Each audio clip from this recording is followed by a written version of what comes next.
are in there somewhere. This one is another oblique, a double oblique. So this is called Reaching for the 18th Century, or Realms for the Poor, or it's called Aching for the 18th Century, or Alms for the Poor. The Hill Tribe, poem. The Leper, poem. Pre-postcard, pre-currency. The Muddy Slope, where our $300 backpacks incline. The Guide, unpaid.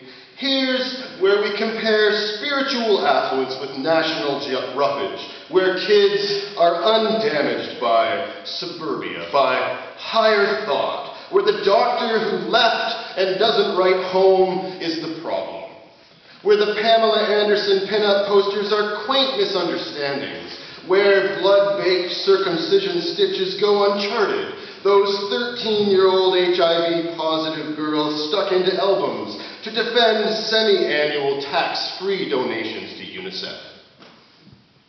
We have words for coffee, for trees, for bears, for love, but nothing for the whole authentic village watching Archie Bunker reruns on the Sabbath. The stilt house funded by the city pimp isn't translated.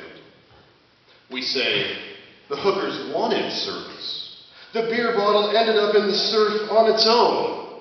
The maid didn't deserve a tip anyhow.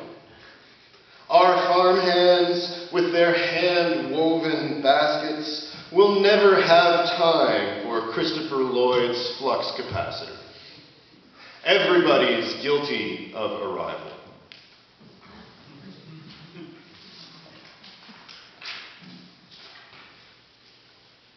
In addition to referencing refugees and other bands, this next poem is roughly based on two historical figures whose scientific methodologies are clinically tied to a summer I spent in an asylum now boarded up by Lake Specific, where the yellow paint I was thinking when I wrote this next poem concerns a central myth of the French Revolution regarding Marie Antoinette not actually saying that famous cake thing, which I read as a theory of how poetry can alter the consciousness of John Keats, something that needs to be understood before I read this next poem.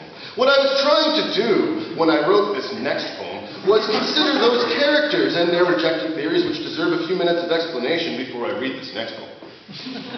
Their at first derivative analyses of the newly discovered element X was only realized as genius in retrospect, once they were long dead like Van Gogh, who I'll remind you about for a minute or two before I read this next poem. One died of syphilis, which had such and such an infection rate in so-and-so country during whatever detailed period of history I'm now conveying, and the other grew older and older, relying on a hand-carved cane that appears in the penultimate line of this next poem, made from cherry wood, whose molecular structure figures in this next poem's final lines, which I'll explain in a minute. And the other was run over, the second scientist I mean, by a wagon, whose wheels were made of the same element X whose subatomic strength made it possible to fuse entropy theories with lay misunderstandings of the actual physics that informs any sort of expert knowledge of the foundational geometry I've admittedly butchered in order to structure this next poem, so pay no attention to the actual mathematics that I've roughly just alluded to when you hear this next poem. To really understand this next poem's connection to Marie Antoinette, you need to know something about Napoleon's time in Corsica, something you might already know, but which I'll still detail to ensure you can understand the waiting lines 7 and 8, blend with my implied conclusions regarding both the physical scientists who originally discovered element X, here are their names, and the historically connected events that similarly motivate the maybe made-up bread shortages of 18th century Paris implied in this next poem. Now, let me say something about structure.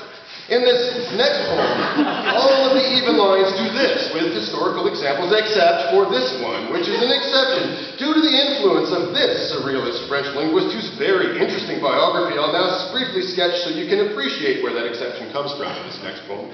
The odd lines are free, but only in the theoretical sense. I'll now summarize with the following exegesis, but which I won't say much about in the interest of time.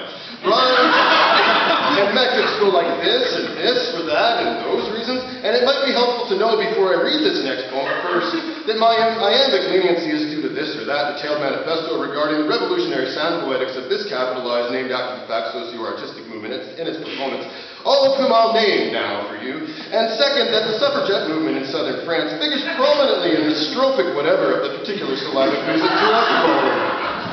Finally, it's useful to know when listening to this next poem that my parents were both penitentiary librarians and that I, myself, was once convicted of and spent a night in the prison where they worked so hard for their whole so-so lives for tax evasion. Hence, the Willie Nelson lyrics scattered throughout this next poem, except one phrase towards the beginning that actually comes from the Pet Shop Boys, believe it or not, keeps that quotation in full. I won't say much more for fear I'll bore you to death with all the canework details. Here's the poem.